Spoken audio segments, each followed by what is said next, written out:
Hujan di luar sana seolah berlomba dengan air mataku soma-soma deras. Sama-sama tidak tahu kapan harus berhenti. Aroma tanah basah bercampur bunga Kamboja masih melekat kuat di indera penciumanku. Sebuah pengingat kejam bahwa Banyu, suamiku, separuh jiwaku, kini telah tertimbun tanah merah yang dingin. Aku duduk bersimpuh di lantai ubin yang dingin dan retak-retak. Rumah kontrakan sempit ini terasa semakin sesak. Bukan karena banyaknya barang, melainkan karena hampa yang ditinggalkan oleh kepergian Banyu. Belum genap 7 hari suamiku pergi, namun keributan di ruang tamu sudah memekakkan telinga. Tidak ada doa, tidak ada tahlilan khusyuk. Yang ada hanya suara lengkingan ibu tiri serayang sedang berteriak tentang uang. "Jelita, keluar kau anak tidak tahu diuntung." Teriakan itu membuatku tersentak. Dengan langkah gontai, kaki ini kupaksa melangkah menuju sumber suara. Di ruang tamu yang hanya beralaskan tikar pandan usang, Sarah berdiri dengan tangan di pinggang. Di sebelahnya, Bella, saudari tiriku, sedang asyik memilah-milah baju-baju peninggalan Banyu, seolah mencari sesuatu yang bisa dijual. "Ada apa, Bu?" Suaraku parau, nyaris tak terdengar. Tenggorokan ini terasa kering dan perih akibat terlalu banyak menangis. Sarah menatapku dengan sorot mata yang biasa ia gunakan saat melihat sampah di selokan. Wanita parubaya itu melempar sebuah amplop coklat ke wajahku. Ujung kertas yang tajam menggores pipi, tapi rasa perih di kulit tidak sebanding dengan nyeri di dada. "Lihat itu, tagihan rumah sakit suamimu yang penyakitan itu, 50 juta rupiah. Sarah menjerit. Telunjuknya menuding-nuding tepat di depan hidungku. "Kau pikir siapa yang akan membayarnya?" "Kami." "Jangan mimpi. Makan saja susah. Sekarang kau malah mewariskan utang." Aku memungut amplop itu dengan tangan gemetar. 50 juta rupiah. Bagi kami, jumlah itu setara dengan nyawa. Banyu bekerja serabutan, dan aku hanya buruh cuci. Tabungan kami sudah habis terkuras untuk biaya pengobatan bulan lalu. Aku akan mencari kerja tambahan, Bu. Aku akan mencicilnya." Jawabku lirih, mencoba menahan isak tangis yang mendesak keluar. Bella tertawa sinis, melempar kemeja flanel lusuh milik Banyu ke lantai. Gadis itu memutar bola matanya dengan gaya meremehkan yang sudah sangat kuhafal. "Kerja tambahan? Sampai kiamat pun, gajimu sebagai tukang cuci tidak akan cukup melunasi utang itu. Jelita, belum lagi utang ibu pada rentenir untuk biaya hidup kita selama ini. Totalnya 100 juta rupiah. Duniaku berputar. 100 juta rupiah.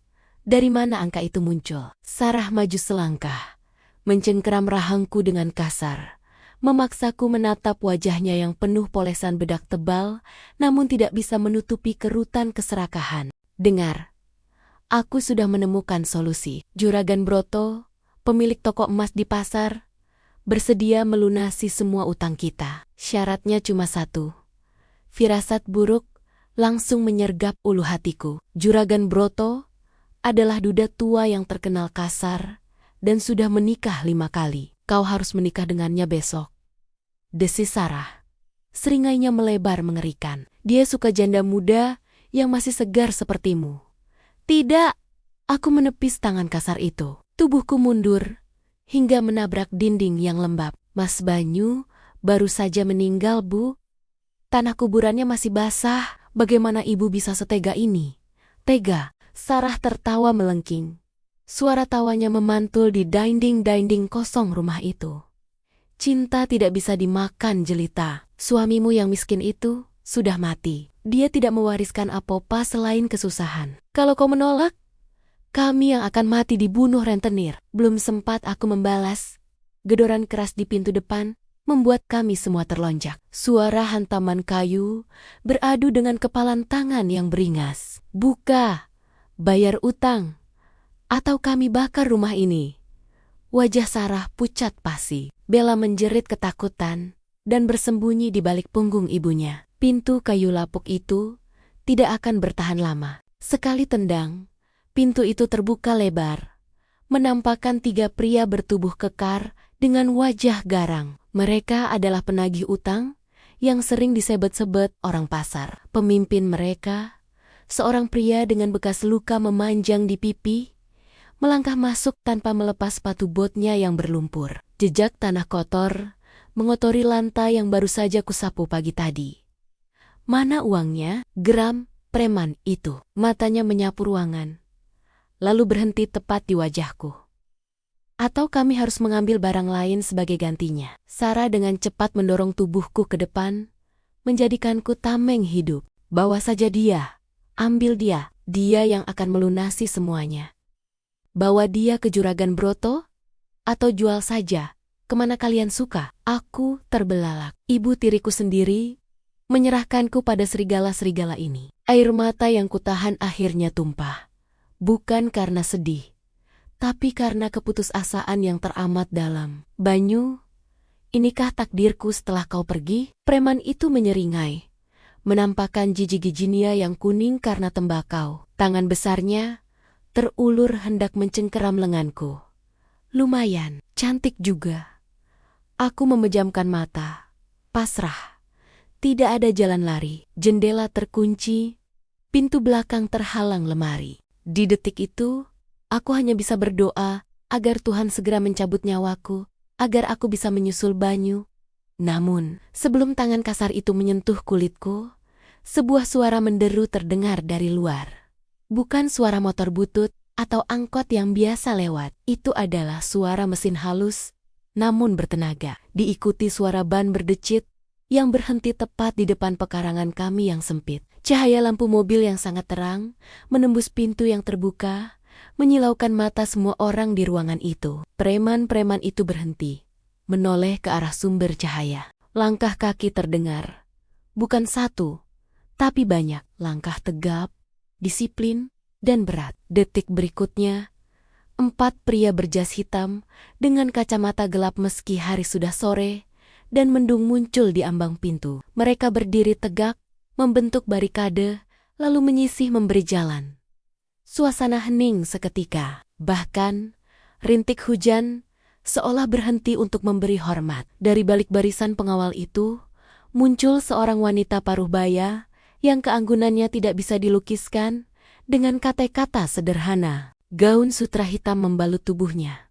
Bros berlian di dadanya berkilau memantulkan cahaya lampu teras yang remang. Wajahnya tegas, namun ada gurat kesedihan mendalam di matanya yang tajam. Wanita asing itu melangkah masuk ke dalam gubuk kami. Sepatu hak tingginya mengetuk lantai ubin dengan irama yang mengintimidasi. Dia tidak melihat ke arah Sarah, tidak melihat ke arah preman, matanya langsung terkunci padaku.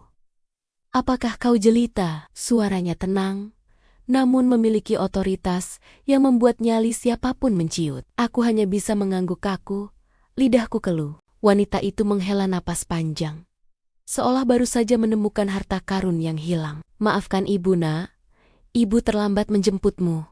Ibu, siapa wanita ini? Sejak kapan aku memiliki ibu sekaya ini? Ruang tamu yang sempit itu seketika terasa seperti ruang sidang pengadilan, dan wanita bergaun sutra hitam itu adalah hakim tertingginya. Aura kekuasaan yang terpancar dari sosoknya membuat para preman yang tadi begitu garang, kini tampak seperti anak kecil yang tertangkap basah mencuri mangga. Sarah, ibu tiriku, menatap wanita asing itu dengan mulut ternganga. Matanya yang serakah langsung memindai perhiasan yang dikenakan sang tamu. Kalung mutiara yang melingkar di leher wanita itu saja, mungkin harganya bisa membeli seluruh kompleks perumahan kumuh ini.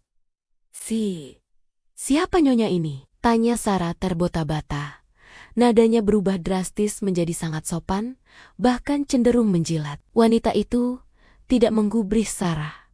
Pandangannya beralih pada preman berbekas luka yang masih berdiri kaku di dekatku. Berapa harga yang kalian minta untuk menyingkir dari hadapan menantuku? Tanyanya datar. Menantu? Jantungku berdegup kencang, nyaris melompat keluar dari rongga dada. Kata itu berdenging di telingaku. Menantu? Apakah wanita ini ibu dari Banyu? Tapi Banyu bilang, dia yatim piatu yang dibuang di panti asuhan. Banyu bilang, dia tidak punya siapa-siapa selain aku. Si preman berdeham, mencoba mengumpulkan sisa keberaniannya. Nyonya, keluarga ini punya utang 100 juta rupiah. Itu uang yang banyak. Kami hanya menjalankan tugas juragan K, asisten U, potong wanita itu, tanpa menoleh. Seorang pria berkacamata yang berdiri di belakangnya, maju selangkah. Membuka sebuah koper hitam, yang sedari tadi dijinjingnya. Di dalam koper itu, tumpukan uang merah tersusun rapi. Jumlahnya membuat mataku sakit. Belum pernah seumur hidupku melihat uang sebanyak itu secara tunai. Wanita itu mengambil satu ikat uang, lalu melemparkannya ke kaki si preman, seolah sedang membuang sampah. Ambil itu.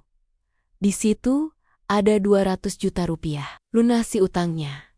Dan sisanya anggap sebagai biaya pengobatan untuk matamu yang lancang, karena berani menatap menantuku dengan cara menjijikkan seperti tadi.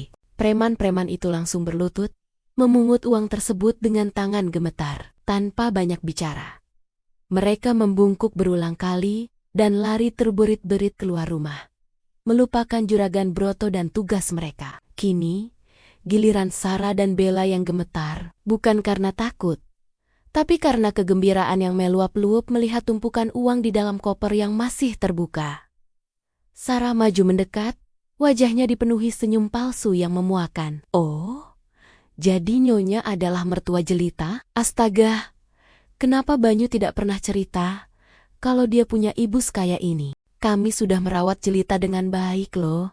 Nyonya, kami, diam, potong wanita itu dingin. Tatapannya kini beralih pada Sarah, tajam setajam silet. Aku tahu persis bagaimana kau memperlakukan Jelita. Aku tahu kau berniat menjualnya. Jangan harap kau mendapatkan sepeser pun dariku. Nyonya itu berbalik, mengulurkan tangannya yang halus ke arahku. Ayo Jelita, tinggalkan tempat neraka ini. Mobil sudah menunggu. Aku menatap tangan itu ragu. Tapi, Mas Banyu, makamnya, putraku akan dipindahkan ke makam keluarga yang layak. Dia tidak pantas beristirahat di tanah becek yang rawan banjir di sini. Ucapnya lembut, namun tegas. Ada getar kesedihan saat ia menyebut kata putraku. Namaku Ratihan. Banyu adalah putra sulungku yang hilang 10 tahun lalu karena kesalahpahaman bodoh di masa lalu. Aku baru menemukannya saat semuanya sudah terlambat. Air mata menetes di pipi Nyonya Ratih. Pertahanan dirinya retak sedikit. Melihat kesedihan tulus itu, keraguanku sirna.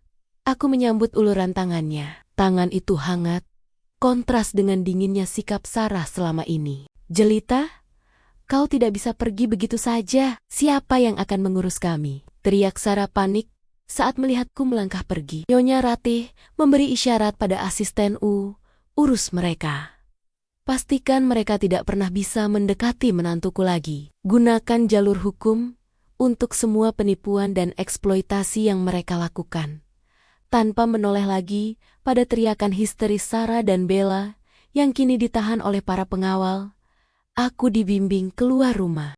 Pemandangan di luar membuatku semakin takjub. Sebuah mobil sedan panjang berwarna hitam mengkilap Rolls-Royce Phantom terparkir anggun di jalan tanah yang becek. Terlihat seperti pesawat luar angkasa yang mendarat di kampung kumuh. Seorang sopir berseragam putih membukakan pintu belakang untuk kami. Saat aku masuk, udara sejuk pendingin ruangan beraroma lavender menyapaku. Jok kulitnya begitu empuk. Rasanya seperti duduk di atas awan. Keheningan di dalam kabin mobil ini begitu mutlak. Suara hujan di luar sana sama sekali tidak terdengar berkat kekedapan suara yang sempurna. Mobil mulai bergerak perlahan, meninggalkan rumah kontrakan yang menyimpan kenangan pahit manisku bersama Banyu. Aku menatap keluar jendela kaca film gelap itu, melihat bayangan masa laluku yang semakin mengecil. Jelita, panggil Nyonya Ratih lembut. Ia menggenggam tanganku yang masih kotor bekas debu lantai. Mulai hari ini, kau adalah bagian dari keluarga Han. Tidak ada lagi yang boleh menyakitimu. Tidak ada lagi kelaparan. Tidak ada lagi tagihan yang mencekik. Aku menunduk, menatap pakaianku yang lusuh. Tapi, Nyonya, saya hanya orang biasa. Saya tidak pantas. Kau adalah istri dari putra sulungku. Kau adalah nyonya mudahan. Darah tidak menentukan kelayakan. Tapi kesetiaanmu mendampingi Banyu di masa-masa sulitnya adalah bukti bahwa kau lebih mulia dari siapapun. Potongnya. Perjalanan itu terasa seperti mimpi. Kami melintasi jalanan kota yang macet. Tapi mobil-mobil lain seolah menyingkir memberi jalan. 1 jam kemudian, kami memasuki sebuah kawasan elit di kaki bukit. Gerbang besi raksasa setinggi 5 meter terbuka otomatis. Mataku terbelalak melihat apa yang ada di balik gerbang itu. Bukan sekadar rumah, itu adalah sebuah istana modern. Bangunan megah bergaya Eropa klasik, berdiri kokoh di tengah taman yang luasnya mungkin seukuran satu desa tempat tinggalku dulu. Air mancur di halaman depan, memancarkan air yang disorot lampu warna-warni. Mobil berhenti di lobi utama yang berlantai marmer. Puluhan pelayan berbaris rapi di sisi kiri dan kanan pintu masuk, menundukkan kepala saat kami turun. "Selamat datang kembali, Nyonya Besar." "Selamat datang, Nyonya Muda," ucap mereka serempak. Suara mereka menggema. Lututku lemas. "Nyonya Muda," panggilan itu terasa begitu asing dan berat. Nyonya Ratih merangkul bahuku, menuntunku menaiki anak tangga pualam. Namun, langkah kami terhenti di ambang pintu besar. Seorang pria berdiri di sana, menghalangi jalan masuk. Pria itu mengenakan setelan jas abu-abu gelap yang dijahit sempurna, membalut tubuhnya yang tinggi tegap. Wajahnya sangat tampan, dengan garis rahang tegas dan hidung mancung yang mengingatkanku sekilas pada Banyu. Namun, matanya sedingin es di kutub utara. Ia menatapku bukan dengan rasa ingin tahu, melainkan dengan tatapan tajam yang menusuk, seolah aku adalah virus yang akan mengotori lantai marmer rumahnya. "Jadi ini wanita yang membuat kakak membuang nama keluarganya dan hidup menderita sampai mati?" Suara bariton pria itu terdengar rendah namun penuh ancaman. Nyonya Ratih mengeratkan rangkulannya di bahuku. "Adrian, jaga bicaramu. Dia kakak iparmu." Adrian Hanadik dari suamiku, tuan muda kedua keluarga ini, tersenyum sinis. Ia melangkah maju, mendekatkan wajahnya padaku, hingga aku bisa mencium aroma cologne mahal yang bercampur dengan aroma bahaya. "Kakak ipar?" bisiknya. Nadanya penuh penghinaan. "Bagi saya, dia hanyalah orang asing yang membawa sial. Jangan harap aku akan mengakuimu sebagai bagian dari keluarga ini." Darahku berdesir. Di balik kemewahan yang menyilaukan ini, ternyata ada monster lain yang jauh lebih menakutkan daripada penagih utang di kampung kumuh tadi. Dan monster itu adalah adik iparku sendiri. Malam pertama di kediaman Han terasa mencekam, jauh lebih menakutkan dibandingkan malam-malam gelap gulita saat listrik padam di kontrakan lamaku. Ranjang berukuran king size ini terlalu luas, terlalu empuk, seolah menelanku hidup-hidup. Spray sutra yang menyentuh kulit justru terasa dingin, membuat kerinduanku pada pelukan hangat Banyu semakin menjadi-jadi. Tenggorokanku kering kerontang. Rasa haus membangunkanku tepat pukul 2 dini hari. Dengan langkah ragu, kaki ini menapaki lantai marmer yang dingin. Aku mencoba mengingat jalan menuju dapur yang tadi sempat ditunjukkan sekilas oleh pelayan. Namun, lorong-lorong di rumah ini bagaikan labirin tak berujung. Semuanya tampak sama. Dinding berlapis wallpaper emas, lukisan-lukisan klasik yang seolah mengawasi gerak-geriku, dan patung-patung pualam yang membisu. Cahaya remang-remang dari lampu dinding hanya memberikan sedikit bantuan. Aku berbelok di sebuah koridor panjang, berharap menemukan tangga menuju dapur utama. Namun, langkahku terhenti mendadak saat ujung gaun tidurku tersangkut pada sudut meja hias. Tubuhku oleng, keseimbangan hilang. Aku memejamkan mata, bersiap merasakan benturan keras dengan lantai marmer. 1 detik, 2 detik, rasa sakit itu tidak kunjung datang. Sebaliknya, sebuah lengan kekar menahan pinggangku dengan kuat. mencegah tubuh ini menghantam lantai. Aroma kelon maskulin bercampur tembakau, samar langsung menyergap indera penciuman. Aroma yang sama dengan pria di pintu depan tadi sore. Jantungku berdegup kencang. Aku membuka mata dan mendapati sepasang manik mata hitam legam sedang menatapku dari jarak yang sangat dekat. Adrian Han. Wajah tampan itu tampak tegang. Rahangnya mengeras. Perlahan, pria itu menegakkan tubuhku kembali hingga aku bisa berdiri seimbang. Namun, begitu kakiku menapak sempurna, Adrian melepaskan tangannya dengan gerakan menyentak, seolah baru saja menyentuh bara api yang membakar kulit. Apa yang kau lakukan? Berkeliaran seperti hantu di tengah malam. Suaranya rendah, namun tajam menusuk kesunyian malam. Aku mundur selangkah, merapatkan kardigan rajut usang yang kupakai. Maaf Tuan Muda, saya haus, saya tersesat mencari dapur. Adrian tidak menjawab. Pria itu justru mengeluarkan sapu tangan sutra dari saku celana tidurnya, lalu mengusap telapak tangan bekas menyentuh pinggangku tadi dengan gerakan lambat dan penuh penekanan. Gestur itu jauh lebih menyakitkan daripada tamparan fisik. Dia merasa jijik. Dapur ada di sayap barat, bukan di sini. Ini area pribadiku, ucapnya dingin sambil membuang sapu tangan mahal itu ke tempat sampah terdekat. Seakan kain itu kini telah terkontaminasi virus mematikan. Satu hal yang perlu kau ingat, jangan pernah muncul di hadapanku. Jangan pernah menyentuh barang-barangku. Dan jangan pernah berpikir kau adalah bagian dari keluarga ini hanya karena ibu membawamu masuk. Kata-katanya begitu berbisa. Aku menunduk, menahan perih di dada. Saya mengerti. Saya juga tidak meminta untuk berada di sini. Kalau bukan karena nyonya besar, jangan sebut nama ibuku dengan mulutmu itu. Potong Adrian cepat. Ia maju selangkah, membuatku terpojok ke dinding. Tatapannya kini bukan hanya dingin, tapi penuh kebencian yang mendalam. Kau tahu kenapa kakak meninggal? Karena dia memilih hidup susah bersamamu. Kau adalah parasit yang menghisap nyawanya pelan-pelan. Air mataku mendesak keluar. Tuduhan itu tidak adil. Banyu dan aku saling mencintai. Kami berjuang bersama. Tapi di mata konglomerat sombong ini, cinta kami hanyalah sebuah kesalahan fatal. Mas Banyu bahagia bersamaku. Cicitku membela diri. Meski suara ini bergetar hebat, Adrian mendengus sinis. Sudut bibirnya terangkat, membentuk senyum meremehkan. Bahagia, mati muda, karena tidak punya biaya berobat. Kau sebut bahagia? Lihat dirimu. Menyedihkan. Kau hanya wanita pembawa sial yang beruntung dipungut oleh ibuku yang sedang berduka.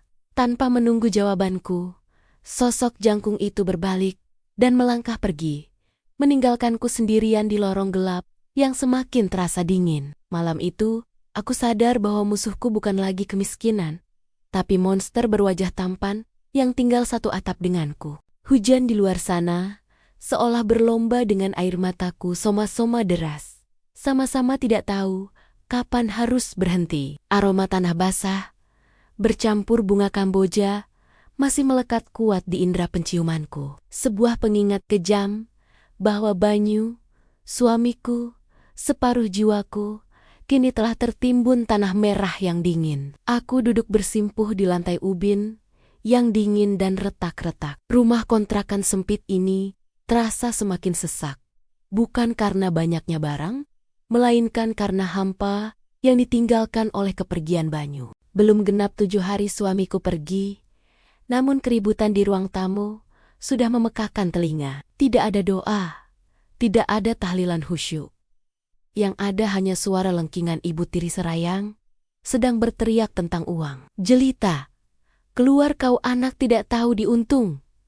Teriakan itu membuatku tersentak. Dengan langkah gontai, kaki ini kupaksa melangkah menuju sumber suara. Di ruang tamu yang hanya beralaskan tikar pandan usang, Sarah berdiri dengan tangan di pinggang. Di sebelahnya, Bella, saudari tiriku, sedang asyik memilah-milah baju-baju peninggalan Banyu, seolah mencari sesuatu yang bisa dijual. Ada apa, Bu? Suaraku parau, nyaris tak terdengar. Tenggorokan ini terasa kering dan perih akibat terlalu banyak menangis. Sarah menatapku dengan sorot mata yang biasa ia gunakan saat melihat sampah di selokan. Wanita parubaya itu melempar sebuah amplop coklat ke wajahku. Ujung kertas yang tajam menggores pipi, tapi rasa perih di kulit tidak sebanding dengan nyeri di dada. Lihat itu, tagihan rumah sakit suamimu yang penyakitan itu, 50 juta rupiah. Sarah menjerit.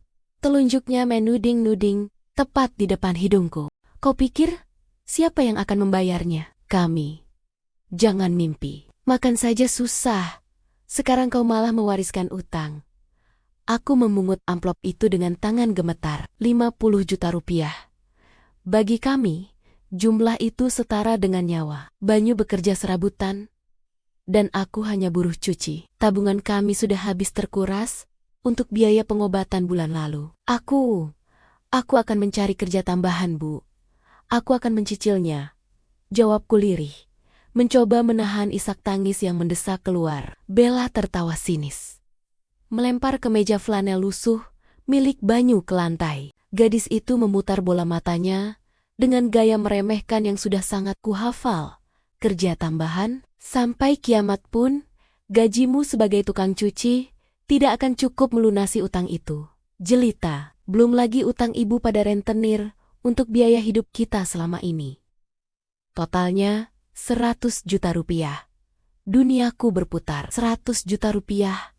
Dari mana angka itu muncul? Sarah maju selangkah, mencengkeram rahangku dengan kasar, memaksaku menatap wajahnya yang penuh polesan bedak tebal, namun tidak bisa menutupi kerutan keserakahan. Dengar, aku sudah menemukan solusi. Juragan Broto, pemilik toko emas di pasar, bersedia melunasi semua utang kita. Syaratnya cuma satu. Firasat buruk langsung menyergap ulu hatiku. Juragan Broto adalah duda tua yang terkenal kasar dan sudah menikah 5 kali. Kau harus menikah dengannya besok, desis Sarah. Seringainya melebar mengerikan. Dia suka janda muda yang masih segar sepertimu. Tidak, aku menepis tangan kasar itu. Tubuhku mundur hingga menabrak dinding yang lembab. Mas Banyu baru saja meninggal, Bu. Tanah kuburannya masih basah. Bagaimana ibu bisa setega ini? Tega, Sarah tertawa melengking. Suara tawanya memantul di dinding-dinding kosong rumah itu. Cinta tidak bisa dimakan, Jelita. Suamimu yang miskin itu sudah mati. Dia tidak mewariskan apa-apa selain kesusahan. Kalau kau menolak, kami yang akan mati dibunuh rentenir. Belum sempat aku membalas, gedoran keras di pintu depan membuat kami semua terlonjak. Suara hantaman kayu beradu dengan kepalan tangan yang beringas. Buka, bayar utang, atau kami bakar rumah ini. Wajah Sarah pucat pasi. Bella menjerit ketakutan dan bersembunyi di balik punggung ibunya. Pintu kayu lapuk itu tidak akan bertahan lama. Sekali tendang, pintu itu terbuka lebar, menampakkan 3 pria bertubuh kekar dengan wajah garang. Mereka adalah penagih utang yang sering disebut-sebut orang pasar. Pemimpin mereka, seorang pria dengan bekas luka memanjang di pipi, melangkah masuk tanpa melepas sepatu botnya yang berlumpur. Jejak tanah kotor mengotori lantai yang baru saja kusapu pagi tadi. Mana uangnya? Geram preman itu. Matanya menyapu ruangan, lalu berhenti tepat di wajahku. Atau kami harus mengambil barang lain sebagai gantinya. Sarah dengan cepat mendorong tubuhku ke depan, menjadikanku tameng hidup. Bawa saja dia, ambil dia, dia yang akan melunasi semuanya. Bawa dia ke Juragan Broto, atau jual saja, kemana kalian suka. Aku terbelalak. Ibu tiriku sendiri menyerahkanku pada serigala-serigala ini. Air mata yang kutahan akhirnya tumpah. Bukan karena sedih, tapi karena keputusasaan yang teramat dalam. Banyu, inikah takdirku setelah kau pergi? Preman itu menyeringai, menampakkan gigi-giginya yang kuning karena tembakau. Tangan besarnya terulur hendak mencengkeram lenganku. Lumayan, cantik juga. Aku memejamkan mata, pasrah. Tidak ada jalan lari. Jendela terkunci, pintu belakang terhalang lemari. Di detik itu, Aku hanya bisa berdoa agar Tuhan segera mencabut nyawaku, agar aku bisa menyusul Banyu. Namun, sebelum tangan kasar itu menyentuh kulitku, sebuah suara menderu terdengar dari luar. Bukan suara motor butut atau angkot yang biasa lewat. Itu adalah suara mesin halus, namun bertenaga. Diikuti suara ban berdecit yang berhenti tepat di depan pekarangan kami yang sempit. Cahaya lampu mobil yang sangat terang menembus pintu yang terbuka, menyilaukan mata semua orang di ruangan itu. Preman-preman itu berhenti, menoleh ke arah sumber cahaya. Langkah kaki terdengar. Bukan satu, tapi banyak. Langkah tegap, disiplin, dan berat. Detik berikutnya, 4 pria berjas hitam dengan kacamata gelap meski hari sudah sore dan mendung muncul di ambang pintu. Mereka berdiri tegak, membentuk barikade, lalu menyisih memberi jalan. Suasana hening seketika. Bahkan, rintik hujan seolah berhenti untuk memberi hormat. Dari balik barisan pengawal itu, muncul seorang wanita paruh baya yang keanggunannya tidak bisa dilukiskan dengan kata-kata sederhana. Gaun sutra hitam membalut tubuhnya. Bros berlian di dadanya, berkilau memantulkan cahaya lampu teras yang remang. Wajahnya tegas, namun ada gurat kesedihan mendalam di matanya yang tajam. Wanita asing itu melangkah masuk ke dalam gubuk kami. Sepatu hak tingginya mengetuk lantai ubin dengan irama yang mengintimidasi. Dia tidak melihat ke arah Sarah, tidak melihat ke arah preman, matanya langsung terkunci padaku. "Apakah kau jelita?" Suaranya tenang, namun memiliki otoritas yang membuat nyali siapapun menciut. Aku hanya bisa mengangguk kaku, lidahku keluh. Wanita itu menghela napas panjang, seolah baru saja menemukan harta karun yang hilang. "Maafkan ibu, nak. Ibu terlambat menjemputmu." "Ibu, siapa wanita ini? Sejak kapan aku memiliki ibu sekaya ini?" Ruang tamu yang sempit itu seketika terasa seperti ruang sidang pengadilan, dan wanita bergaun sutra hitam itu adalah hakim tertingginya. Aura kekuasaan yang terpancar dari sosoknya membuat para preman yang tadi begitu garang kini tampak seperti anak kecil yang tertangkap basah mencuri mangga. "Sarah, ibu tiriku," menatap wanita asing itu dengan mulut ternganga. Matanya yang serakah langsung memindai perhiasan yang dikenakan sang tamu. Kalung mutiara yang melingkar di leher wanita itu saja, mungkin harganya bisa membeli seluruh kompleks perumahan kumuh ini. Siapa nyonya ini?" tanya Sarah terbata-bata. Nadanya berubah drastis menjadi sangat sopan, bahkan cenderung menjilat. Wanita itu tidak menggubris Sarah. Pandangannya beralih pada preman berbekas luka yang masih berdiri kaku di dekatku. "Berapa harga yang kalian minta untuk menyingkir dari hadapan menantuku?" tanyanya datar. "Menantu?" Jantungku berdegup kencang, nyaris melompat keluar dari rongga dada. Kata itu berdenging di telingaku. "Menantu? Apakah wanita ini ibu dari Banyu?" Tapi Banyu bilang, dia yatim piatu yang dibuang di panti asuhan. Banyu bilang, dia tidak punya siapa-siapa selain aku. Si preman berdeham, mencoba mengumpulkan sisa keberaniannya. Anu nyonya, keluarga ini punya utang 100 juta rupiah.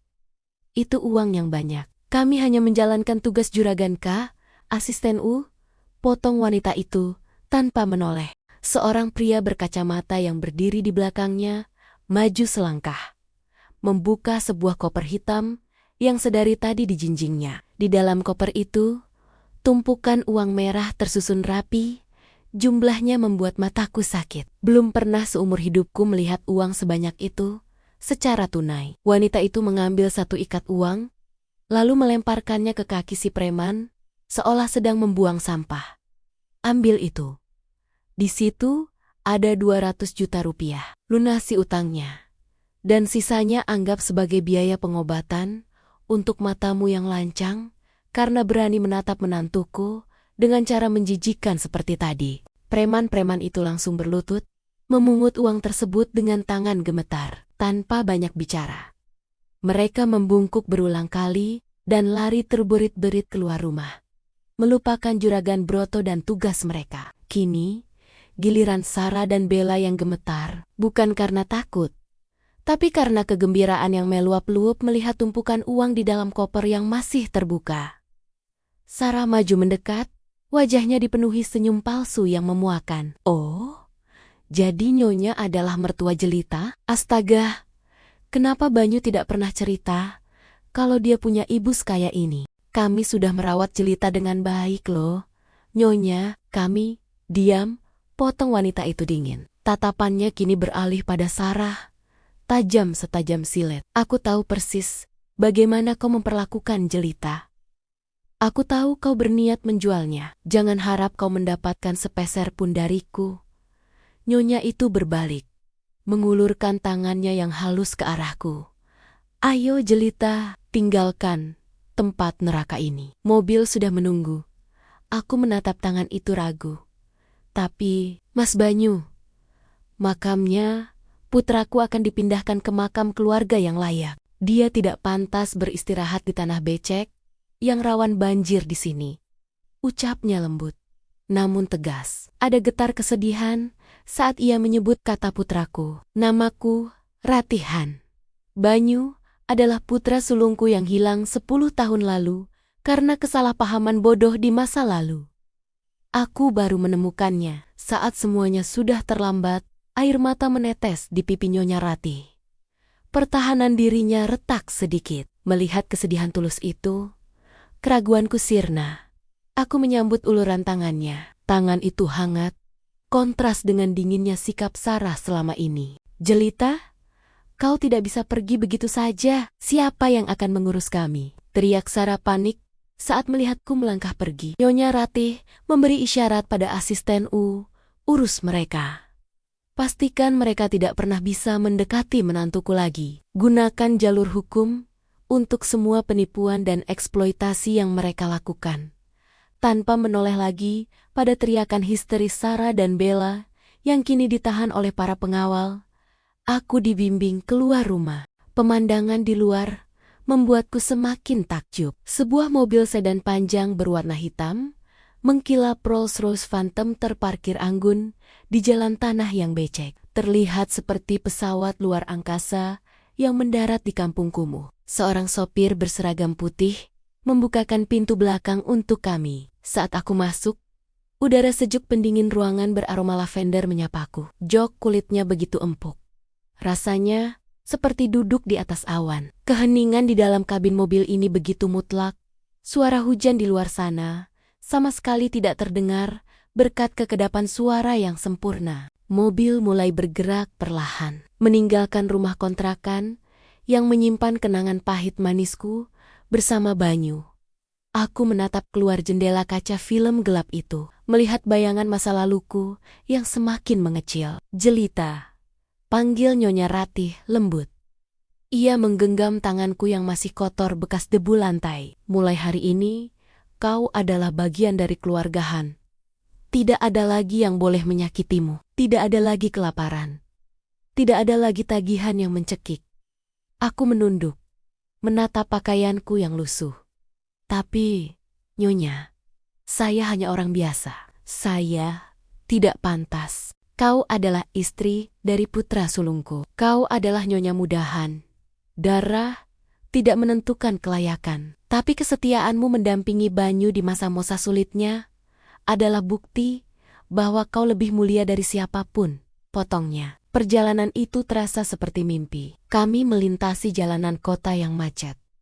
Tapi mobil-mobil lain seolah menyingkir memberi jalan. 1 jam kemudian, kami memasuki sebuah kawasan elit di kaki bukit. Gerbang besi raksasa setinggi 5 meter terbuka otomatis. Mataku terbelalak melihat apa yang ada di balik gerbang itu. Bukan sekadar rumah, itu adalah sebuah istana modern. Bangunan megah bergaya Eropa klasik, berdiri kokoh di tengah taman yang luasnya mungkin seukuran satu desa tempat tinggalku dulu. Air mancur di halaman depan, memancarkan air yang disorot lampu warna-warni. Mobil berhenti di lobi utama yang berlantai marmer. Puluhan pelayan berbaris rapi di sisi kiri dan kanan pintu masuk, menundukkan kepala saat kami turun. Selamat datang kembali, Nyonya Besar.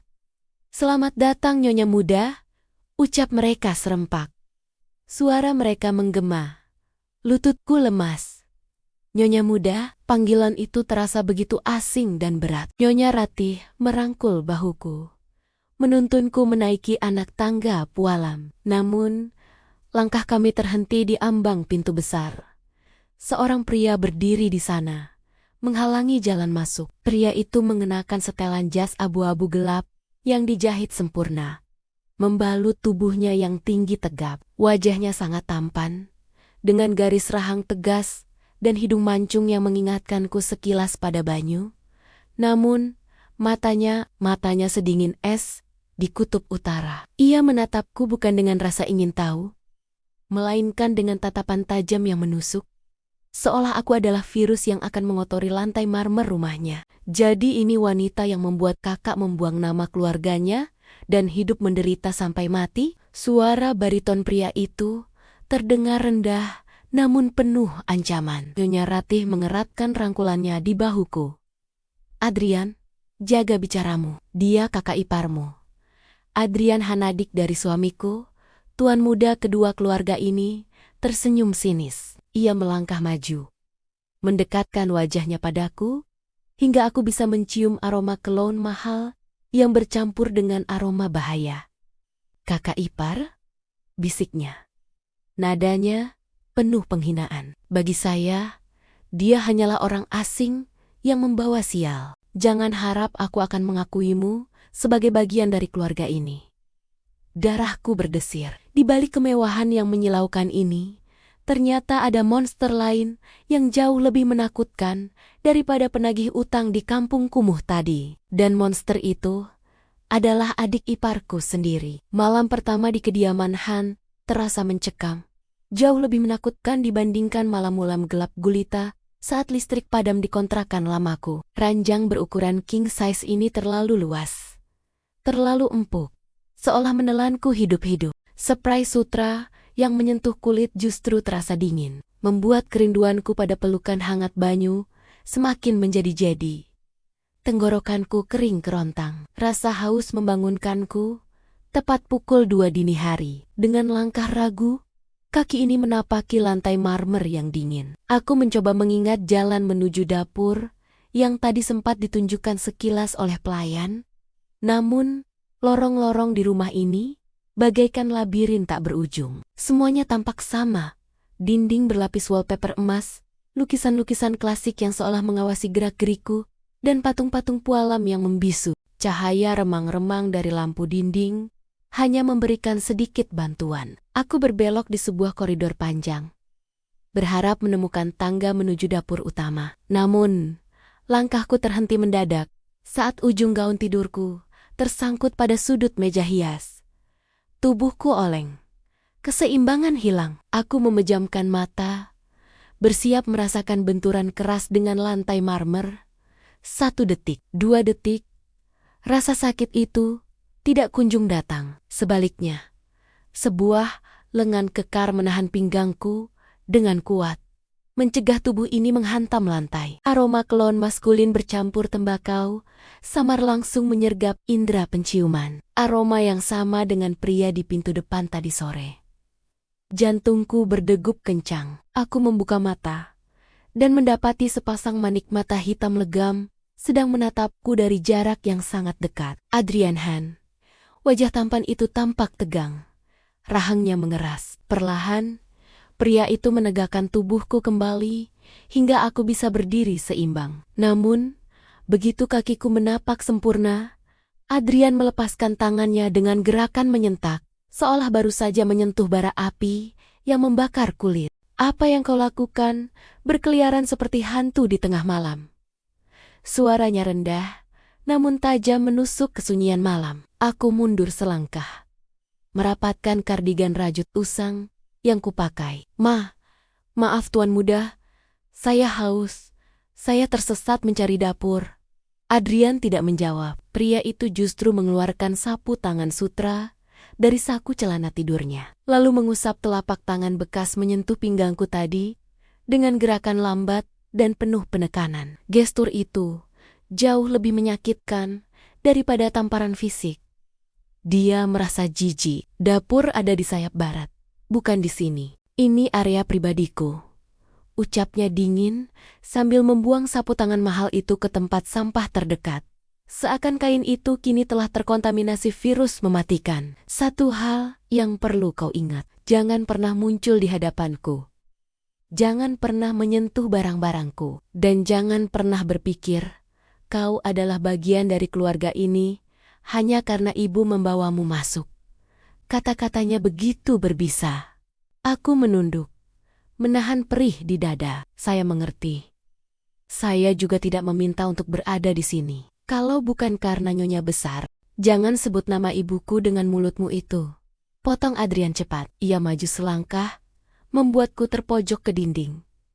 Tatapannya kini bukan hanya dingin, tapi penuh kebencian yang mendalam. Kau tahu kenapa kakak meninggal? Karena dia memilih hidup susah bersamamu. Kau adalah parasit yang menghisap nyawanya pelan-pelan. Air mataku mendesak keluar. Tuduhan itu tidak adil. Banyu dan aku saling mencintai. Kami berjuang bersama. Tapi di mata konglomerat sombong ini, cinta kami hanyalah sebuah kesalahan fatal. Mas Banyu bahagia bersamaku. Cicitku membela diri. Meski suara ini bergetar hebat, Adrian mendengus sinis. Sudut bibirnya terangkat, membentuk senyum meremehkan. Bahagia, mati muda, karena tidak punya biaya berobat. Kau sebut bahagia? Lihat dirimu. Menyedihkan. Kau hanya wanita pembawa sial yang beruntung dipungut oleh ibuku yang sedang berduka. Tanpa menunggu jawabanku, sosok jangkung itu berbalik dan melangkah pergi, meninggalkanku sendirian di lorong gelap yang semakin terasa dingin. Malam itu, aku sadar bahwa musuhku bukan lagi kemiskinan, tapi monster berwajah tampan yang tinggal satu atap denganku.